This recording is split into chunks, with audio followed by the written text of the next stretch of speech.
Hello again, AP students. This is Mrs. Politsky, and I have notes for Chapter 9, Developmental Challenges of Adulthood. So again, you're going to need your graphic organizer, and you're going to need to find your place. And as we go along, fill in the information that you need to fill in. So here we go. The developmental challenges of adulthood. Talking a little bit about our friend Sigmund Freud. He believed that adulthood development was driven by two needs: love and work. Unlike his colleague, Abraham Maslow, he described these needs as love and perhaps belonging, which, when satisfied, allows for the emergence of esteem and fulfillment, so an individual could become self-actualized. Other theorists divided the basic needs of adulthood into things like affiliation or social acceptance, perhaps even achievement, competence, or the power needs. Erik Erikson, our social development guru, the early and middle adult years focus on the needs for intimacy and generativity. So let's get into talking about intimacy and isolation. Again, adding on to the different stages of Erikson's theory on psychosocial development. We've talked a little bit about the prior theories, and in our last little clip, we talked a little bit about identity and role confusion. But as an individual is moving out of their teen years and into their young adulthood, intimacy and isolation becomes really the big crisis that a person faces. There's the challenge of establishing close relationships with other adults, and that can be not just working relationships, but the love relationships. Intimacy is the capacity to make a full commitment, not just sexually, but emotionally and morally, to another person. The individual must resolve the conflict between wanting to establish closeness with another and fearing the vulnerability and the risk that closeness might bring. Making those intimate connections requires compromising personal preferences, meaning that you might not get to do watch all the TV shows and things that you like to do. Are you willing to drop some of that to enjoy maybe something that another person enjoys, kind of in a relationship situation? Accepting responsibilities and yielding a little bit of privacy and independence to receive those rewards of closeness. Failure to resolve this crisis can lead to isolation and the inability to connect with others. To resolve this crisis, one must have a clear sense of identity, and that goes back to our prior stage. If an individual hasn't fulfilled that crisis, and being able to know exactly who they are and to be firm with that, it's really hard to develop that intimacy that maybe an individual is craving. So, generativity and stagnation. Once an individual has kind of made the leap and had that intimate relationship, perhaps maybe getting married, then the next item on the psychosocial agenda is this next stage. That happens kind of in the solid adulthood years, between ages 40 and 65. Okay, when we talk about generativity, this is the process of making a commitment beyond yourself to other people, like your family, to your work, to your society, to the future generations. And in this stage, the major opportunity for growth lies in the path to generativity during an individual's adult midlife. This generativity involves a commitment to contributing to your family, your work, your society, future generations. Adults who have a strong sense of generativity and productivity report a high level of satisfaction in their life.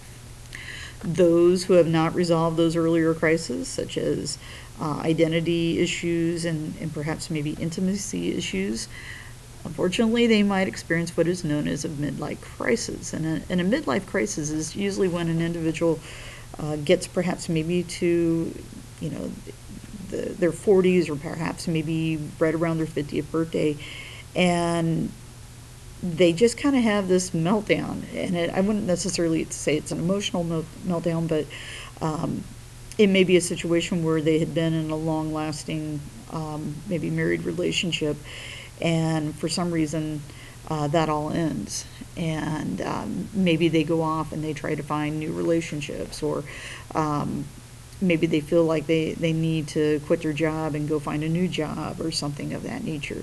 So it can really cause a lot of confusion for people when this does occur, because it kind of is a big shock, for friends and family. New perspectives on women, work, and a family. Today, when we talk about a lot of households, many of them are dual career households. There are more women who are professionals, and they're less likely to define themselves solely as wives or mothers. Men no longer define themselves solely as workers and family providers. And so, when we think about stereotypical roles for men and women, some of this is in a state of change at this moment in time. Sometimes we see that the mother or the woman of the household is actually the one who is the breadwinner, and perhaps maybe the male, the father, might be the one who stays at home with the children.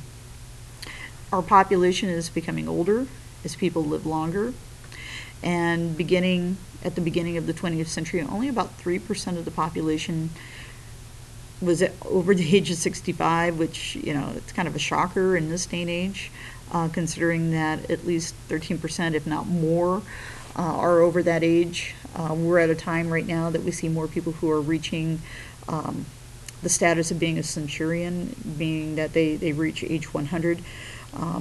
So things are changing, and as people live longer, chances are they want to be more fulfilled, and they may stay in the workforce longer. And that might put a strain on, individuals wanting to go into the workforce, because there may be already older workers that are still holding down those jobs. The final stage of Erikson's psychosocial development is the ego, integrity, and despair, somewhere around age 65, if not older. But this is a time when an individual is becoming a little more aware of their own mortality. And some of that is because peers are passing away, maybe even spouses. There's a change in your body. You're not able to do what you used to do before. Behaviors, social roles will kind of set the stage for late adulthood.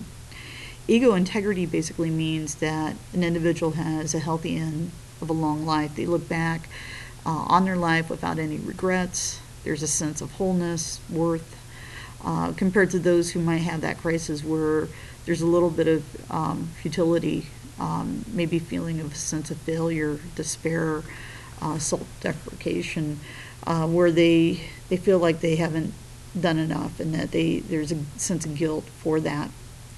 And as people live longer, there is a chance that this might become a little bit more of an issue as time goes on. New perspectives on aging. Aging no longer is synonymous for things like decline. Some skills and memory aspects actually improve with age. So for an example, wisdom typically is cultivated as the mind remains open and active. In old age, you might lose a little bit of energy, but you might also gain some emotional control, which in the long run might actually allow you to conserve energy, because you're not getting so mad or angry at others, and you can conserve that and maybe control it a little bit better. Physically, your skin's going to wrinkle, your hair's going to thin, you might turn gray, your height might decrease by an inch or two. It's all part of it. Vision, our lenses in our eye, for the most part, become a little more discolored, not as flexible as far as being able to help us focus, and hence people are probably going to need to have corrected lenses, eyeglasses that is, to kind of make that, maybe to help fix that problem. But this also impacts how well we can see color, and so it's possible that it's going to be a little harder to distinguish darker colors from one another because of this change of the lenses. Hearing also begins to diminish after age 60, especially the sensitivity to hear higher frequency sounds.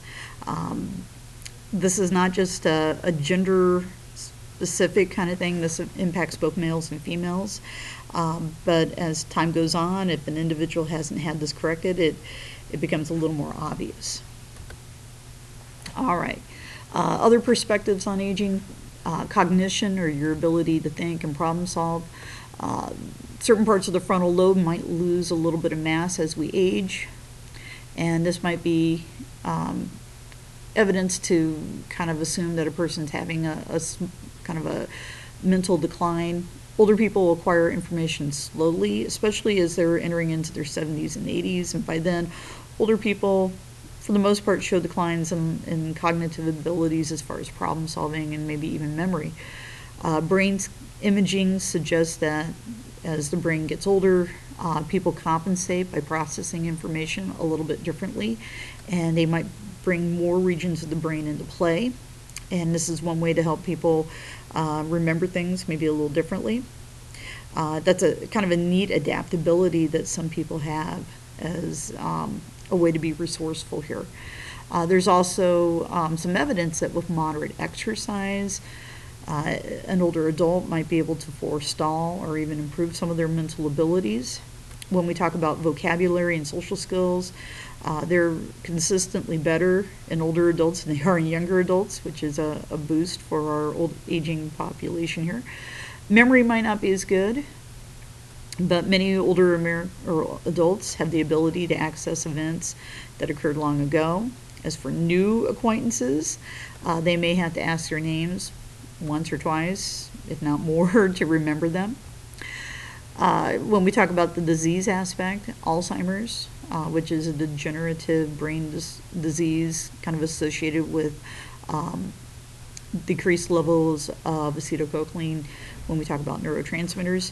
But this is usually noticed first by problems with memory, confusion when we talk about thinking issues.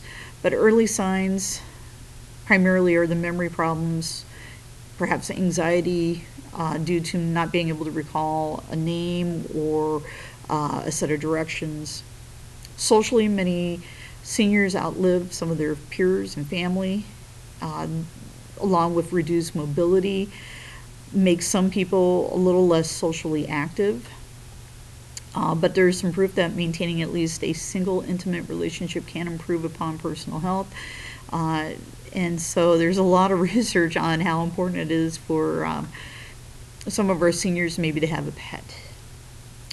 Along with that, because of the fact that there are some of the peers that are passing on, those who survive may become a little more picky about who they accept as their friends. And what we might start seeing is something known as selective social interaction, choosing to restrict the number of one's social contacts to those who are the most gratifying. And if that might mean a younger friend or maybe just close family, there's a reason for that, because they feel like there's a little more to gain from those kind of relationships than maybe not. And to close up here, we're going to talk a little bit about Elizabeth Kubler-Ross's stages of death and dying that date back to the late 1960s. But Kubler-Ross basically stated that there are basically 5 stages. Denial, which is the refusing to believe that an individual might be sick. Anger, when a patient displays anger that they are sick, why me? This isn't fair. Bargaining, trying to make a deal in return for a cure. So, God, if you heal me, I will be a better person. That kind of notion.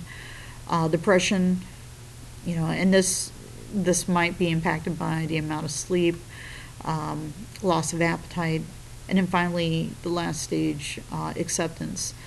This whole idea that death is inevitable and an individual is ready to accept the fate of that.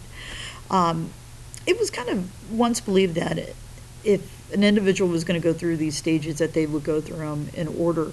But what we're finding is that there's a little more research saying that it's possible that an individual could experience these stages in their own unique order. And so an individual might have bargaining and depression before they have denial and anger. They may even have acceptance, but also be bargaining and feeling depression as well. All right, thank you very much.